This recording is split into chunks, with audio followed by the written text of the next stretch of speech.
Okay, welcome. So I'm Lacey. I'm a partner at Protocol VC. We're a spin out of Protocol Labs, which is the creator behind IPFS, Filecoin, libp2p.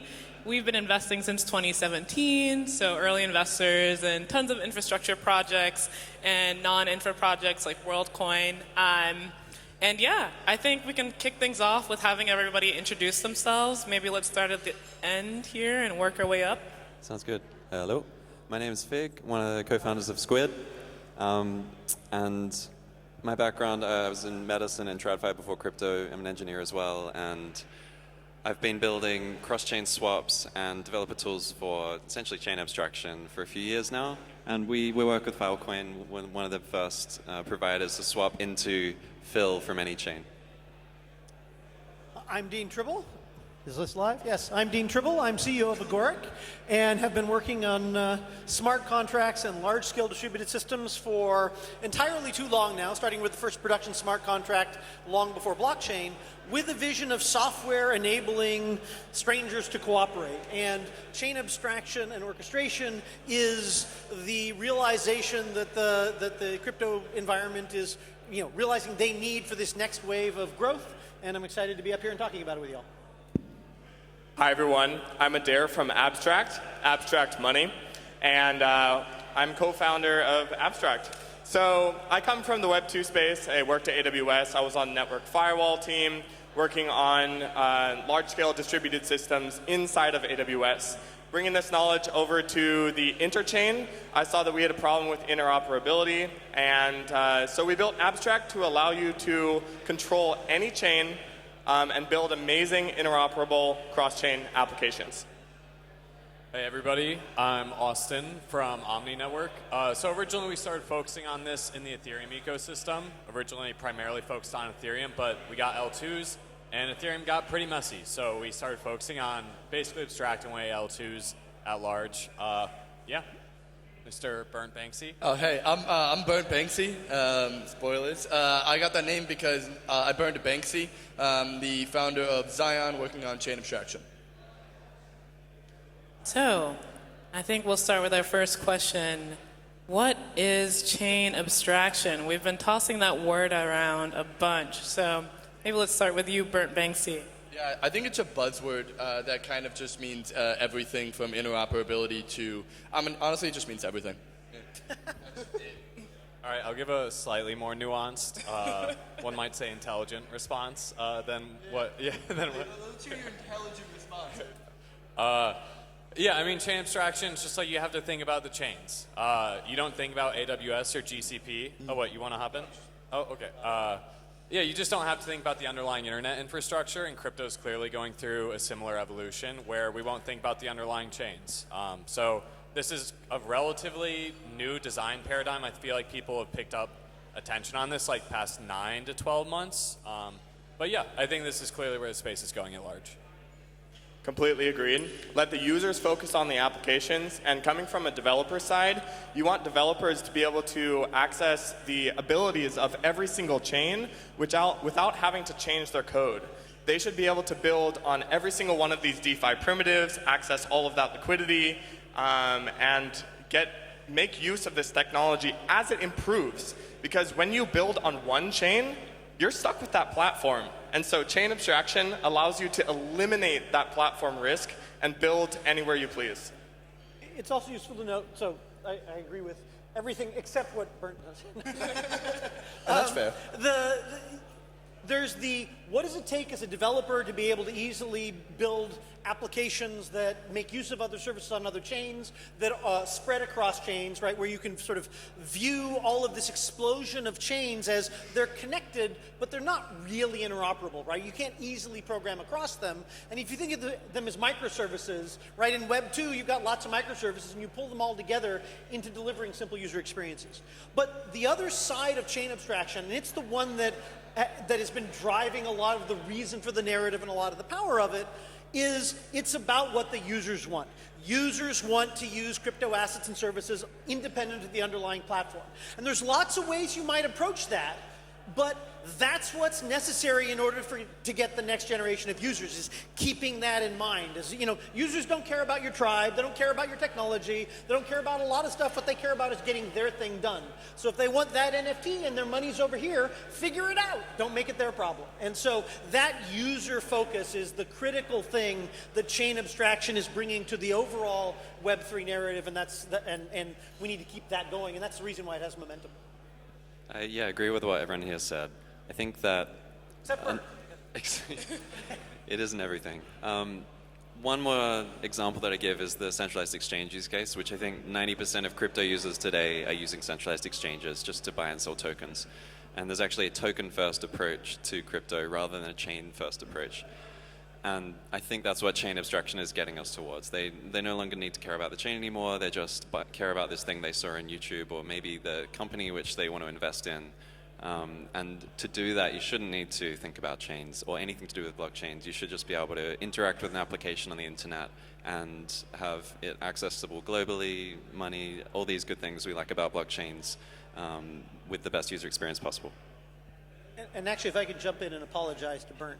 What he said, actually, I just realized is more true than we would like, which is as soon as something has momentum, everyone slaps it on everything, and so it becomes indistinguishable. And so that's why that focusing on what is the actual value and cutting through people just sort of misusing it is useful. Yeah, pretty much. Awesome. And then I feel like you guys have already been tossing this word interoperability in, so might as well try to put like a fine point on it. What is interoperability actually, and how is it similar or different from chain abstraction? Are the two words synonymous?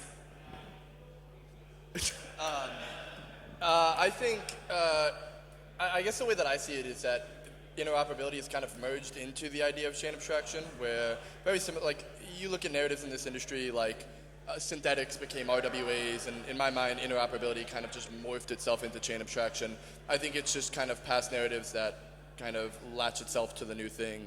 The new thing is chain abstraction, and I think interoperability is kind of now this one layer of that. Austin? Sorry, I was trying to think of how I could disagree. Okay, I think interoperability is one subcomponent necessary for chain abstraction. I think a lot of interop protocols are trying to lean into this right now, but we've had interop since like 2017 in various forms, but we haven't had chain abstraction in that time. We still don't have chain abstraction today. And so, to me, interop is like a blockchain can send a message to another blockchain. Chain abstraction is like, who gives a shit about the blockchains? And so you need interop so the chains can communicate. You need liquidity solutions on top of that interop.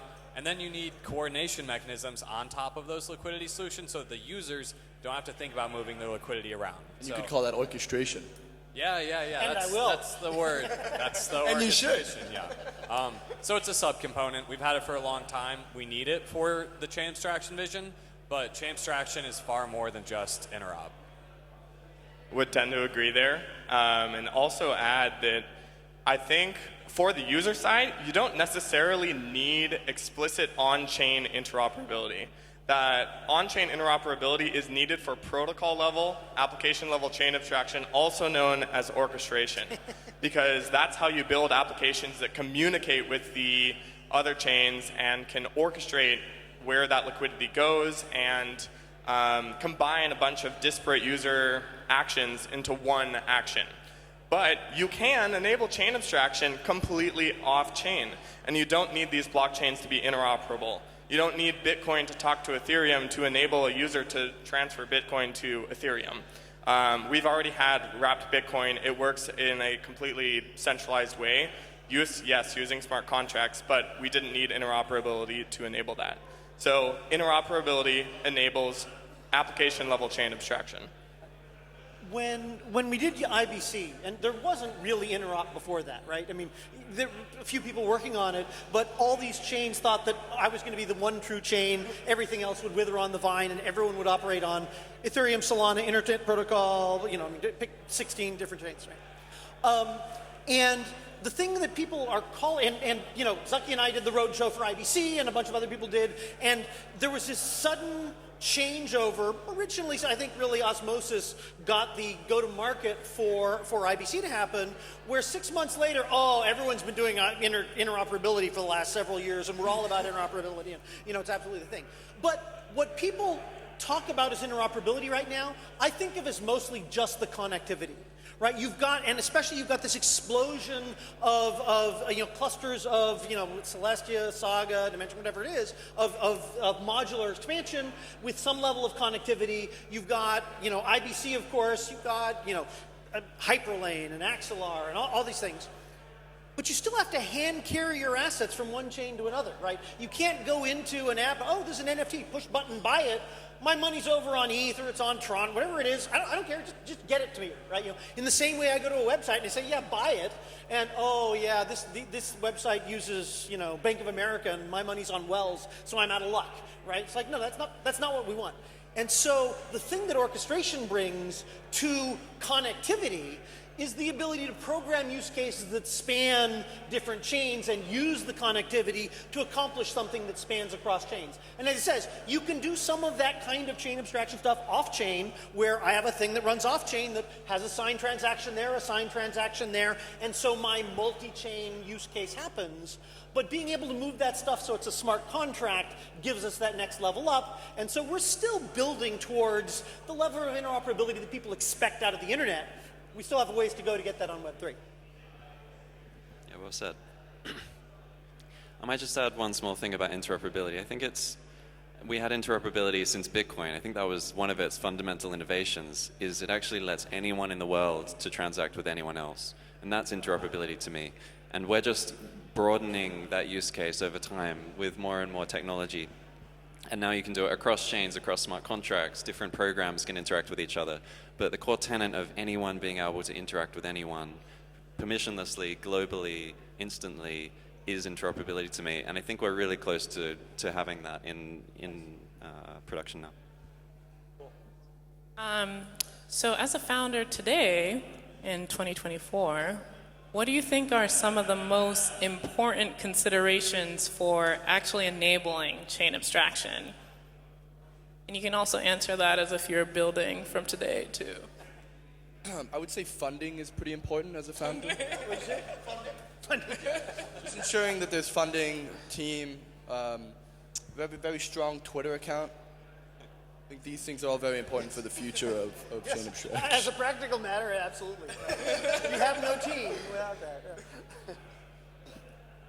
So I think a big part is what's the use case? What's the user story, right? We need end users, we need applications that deliver value to end users. It can't just be continuous speculation. We produced a lot of speculative wealth, but crypto as a whole hasn't produced a lot of actual value.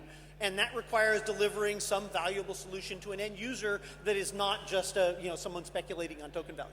And people are starting to do that, right? We're starting to look at that. But that fundamental attitude of, what do users want? How do we deliver that? And how do we deliver that in a simple way, right? If they have to jump through a bunch of hoops, you've now lost most of your users, even if some people will eat glass to accomplish this stuff. And so, moving in towards being able to do ticketing, being able to do loyalty programs, being able to do real-world assets, all of those are bridging to new classes of users. Implementing simple solutions is hard. And implementing simple solutions that span multiple blockchains is even harder, but that's what we got to do to be able to deliver simple solutions to users. Right? Yeah. I'll actually add on top of that with more of a serious answer, but I actually completely agree, and I think we're at an interesting point, especially at this time where we are proverbially as an industry crossing the chasm from like this early adopter to this mainstream user. And it does feel, it is a chasm, right? It really is kind of copying early internet kind of patterns. But, the idea that the original kind of cohort wants something pretty vastly different than this kind of mainstream cohort. And I think what we're seeing now, and a very big difficulty of kind of, I would say all of our positions here, is being able to bridge that gap coherently. And being able to say, okay, well, as we kind of stood, I would say even last year, you had to really make this decision of, well, am I marketing to the 12 people in crypto right now, or am I marketing to like this mainstream unattainable user? And I think we're getting closer and closer to the idea of the mainstream user being more accessible and not having to make that distinction anymore. I think that chain abstraction really works at the payment service provider layer. So getting like real-world payment processors, integrating these chain abstraction solutions so that users can use all of these assets they have on these different chains. Then you get all of the normal users who are trying to use those applications, and you get use of crypto, and you get the Web3 users. So this adoption really has to come from the Web 2 side, transitioning from Web 2 to Web 3, and bringing the technologies together. Yeah, I think Abstract and Squid have similar offerings in that sense. We have an API which gives you liquidity abstraction. You can get any token on any chain. Then we've got an SDK for developers to submit transactions from Ethereum or Solana or Cosmos or Sui or wherever, all in one platform. And then we have the wallet layer, which is anyone can log in with any wallet. And then you have NPC wallets, which is anyone can log in with email. And we've gotten to that point now where you can log in with email and pay for anything, a little bit like Stripe or PayPal. But now it's global and permissionless. And I think this is the point where payments can switch in crypto as an option, and any crypto application can start receiving payments from normal people. Bring your own bank, BYOB. All right, I'll give a slightly different, more engineering response here. Solvers. I've been working on interop since 2017. We have not had solvers before. I think this entire problem gets solved by solvers. Oh, well, in that case, I have to disagree, just so we have... So, to me, solvers... Disagreement is good. Yeah, well, solvers are a particular narrow slice of, and it's amazing how people focus on it, partly because it's a narrow, easy to understand slice, and partly because it's actually really damn important. But, swapping X for Y, or swapping X on chain A for Y on chain B, we do a lot of that, but that doesn't get you a long-term loan. That doesn't get you a subscription. That doesn't get you a leverage position or a yield optimization position, or a relationship where it's going to continually every day redeem rewards and build up a position elsewhere. And so it's one of those things where we absolutely need solvers, and that provides this simplifying abstraction for a class of business, but the place where things like orchestration and some of these richer things come in is all the use cases, which is not just swap X for Y. So I think solvers is huge and important and valuable. It's just that a lot of what we focus on is elsewhere. And the other thing is, solvers provide this simple chain abstraction interface to developers and to programmers, but underneath the covers, in order to actually implement a solver, there's a bunch of stuff slashing around, and you're dealing with multiple chains in an async world and all this sort of stuff. That's the same problem you need to solve to program these other richer chain abstraction solutions. I'll just come back and say I disagree, fundamentally. Okay. All this is going to be done by solvers. That's my take. Using the orchestration infrastructure. Yeah, well, it's not just going to... You need smart contracts to make it happen, but it's going to be solvers that make over 90% of on-chain transactions. Yeah, that's my take. Maybe this is a good segue into the next question, which is, do you think that there are any trade-offs that come with moving towards chain abstraction? You want to start, Austin? Yeah, centralization risk for sure. If solvers form into a monopoly structure or an oligopoly structure, then there is no point of doing any of this in the first place. Yeah, it's called TradFi at that point. Yeah, no, it's a legitimate risk. What's the difference Wall between a Street. solver and a market maker? Usually they're the same. Any other trade-offs? Nuance on that. I know a number of funds that do sex-dex arbitrage that do this, and not specifically market makers, but there is strong overlap between market makers participating in these activities. To me, ironically, the disagreement about the role of solvers is one of the risks, right? That if what you've got is a hammer, everything looks like a nail, right? What it means is we focus on these user stories and these use cases that match well what's straightforward, and indeed solvers provide this simple approach. But as I say, would I use a solver to exchange tickets to a football game or to whatever? Is that a thing that maps well to a solver? If it's not, then you've pushed that class of use cases farther out because they're disadvantaged comparing to doing more meme coin trading or whatever it is, right? And so, but as I said, there's a huge value in solvers. I don't disagree that that's not hugely important to make happen, but it does push you out from this longer tail of what the economy looks like when you've got ongoing continuous relationships instead of just point-in-time trades.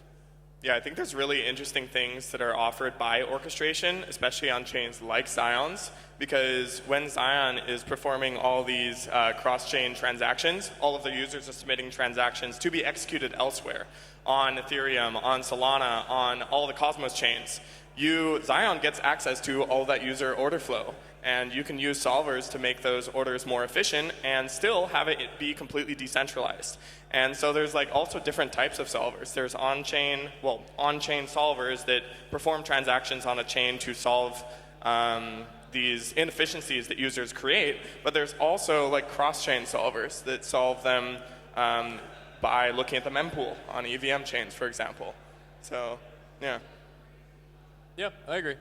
I mean, to be clear, solvers are just smart people who do the complex stuff and will offload complexity from the user experience into. It's not just like swapping meme coin from one to another. It's like, I want to like consistently TWAP into this thing on this other chain, and like, so I declare my intent somewhere. Maybe Xion. Yeah. Xion mentioned. It's funny because like I think that a lot of the conversations we're having, especially with Dean being on like the roadshow of everything IBC related, like I feel like we've been talking about IBC and interchain accounts and everything that we've been talking about here 3 years ago, and it's so funny that like and I always say that Cosmos has been kind of on this weird time delay of Cosmos doing everything right, and then 3 years later, EigenLayer coming out, interchain security coming out, but I think, to Dean's point, like the idea that really should be hammered home, and I think it kind of resembles the industry as a whole, is that we need to get out of this swapping mentality of like the entire crypto industry is reliant on swapping meme coins, et cetera, and I think you get out of that ideally with chain abstraction.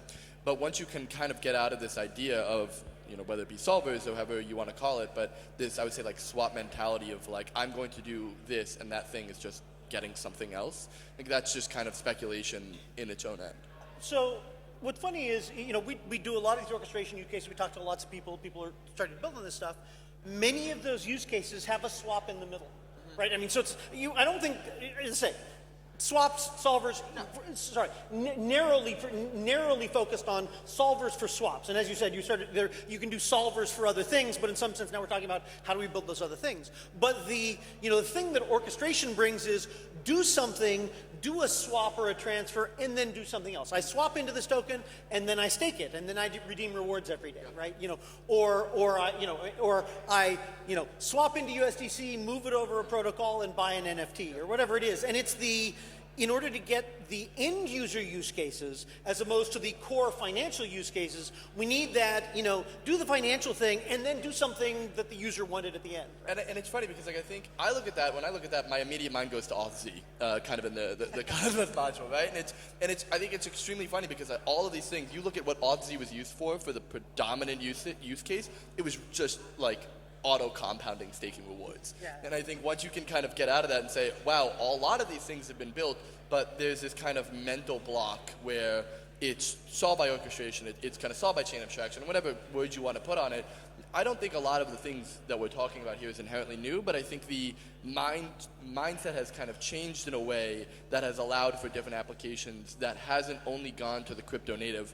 Plus, I think this happens every bull market where we realize there's going to be more users that we got to build for, and then someone fucks up and we lose all the users, and now there's 5 users, and now we got to rebuild for kind of 5 users who have a lot of money who are moving it around, and you kind of get into this very vicious cycle of let's try to recreate, and then let's go back to what we know. And I think that what we know is this whale-influenced hyper-financialization of these assets. Great. So I want to save time for all of you to talk about how your projects are solving or evolving the chain abstraction. I can start.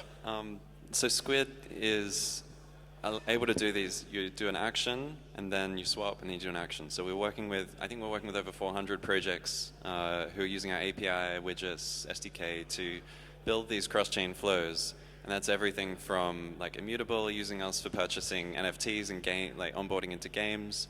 So you onboard from any token on any chain into Immutable. You buy a gaming token, then you can play the game immediately. Lending projects are using us as well, so you deposit into a lending pool, get yield. People are using us for cross-chain yield optimization. So if someone has USDC, there's 5 different lending pools on 5 different chains, and you can always keep your USDC in the highest APR. So many use cases, many others. So yeah, that's what we've been doing from the start. I think Dean's point around, I think part of what, in the last question that Dean's getting at is these autonomous systems that I think I got really excited about seeing on Ethereum mainnet in 2020. These aren't as possible with something like what Squid does. You need something slightly more smart contract based, autonomous, to make them happen. So we're focused very much in this payments use case, like single action, you move some money, you do something. But for this sort of dream of the AI taking over and using blockchain, I think Dean is leading the charge, leading us to the apocalypse. Well, I'm not so much about the AI, but yeah. So Agoric orchestration is that programmability, and it shows up both at the level of, if you're building a solver to provide a simple API on the top, at the bottom you've got clearing, you've got settlement, you've got juggling. So today we announced a project with Noble to do fast USDC. We'll be talking about that a bunch at a Twitter space next week, but that's an example of a solver where orchestration underneath, where you can have a smart contract deployed on chain, remote control accounts and activity on other chains, means that it can deal with the clearing and settlement underneath the covers in order to provide a simpler experience for users. But we also have that at the level of, I want to provide a richer experience for users. Now, there's 2 versions of that. One is new applications. Portfolio management is not a single chain thing. It's I've got a position on Osmosis, I've got a position on Astroport, and I've got a position on Uniswap, and now I want to move my stuff back and forth across those ecosystems on a rebalancing fashion every day or something like that. That would be a new application that's sort of intrinsically cross-chain. But it turns out existing applications, and this is where the most demand for orchestration comes from, existing applications that have users, the users want cross-chain. Right? Now, we need to do that in order to get to the next generation of users, but current users, it's like, I want to buy your NFT, my money's over there, why is this so hard? And so being able to build orchestration on top of or to extend existing applications so that they can reach more of the funds, or like, my example of liquid staking, you do liquid staking, you take your Atom to Stride or to Drop in order to get a liquid staking token so you can go do something with it. Right? And the do something with it right now is they have to send you over to somewhere else. They have to send you to Osmosis or some other place to, do a DeFi thing with this or lock it up for yield or whatever it is you're going to do. And if they could use orchestration to do that on your behalf, now they don't lose the customer. Right? And so there's multiple reasons why people would take an existing application and extend it with the ability to leverage the services all the other people in Web3 have built so that you can deliver simple user experiences, and that's a big part of what we do. Amazing. So thank you, Dean. Abstract enables orchestration, and it solves a lot of the problems presented by app chains and the Appchain thesis. So individual applications, when they're deployed on these generalized smart contract chains, they isolate themselves from the users, meaning that it fragments that user experience and fragments the liquidity. App chains fragment this even further because you require the users to get that gas token and get onboarded to that additional chain.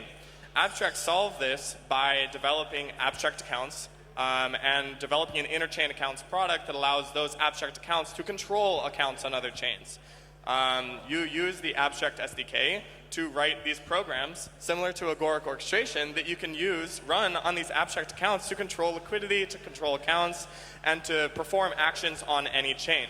So that means that you can enable existing applications to abstract themselves to their own app chain and control all of their existing deployments, keeping all of their existing users, unifying that user experience, and unifying that liquidity all in one place. So this is something that we're calling abstraction, where you take an app and you abstract it, and you make an app chain.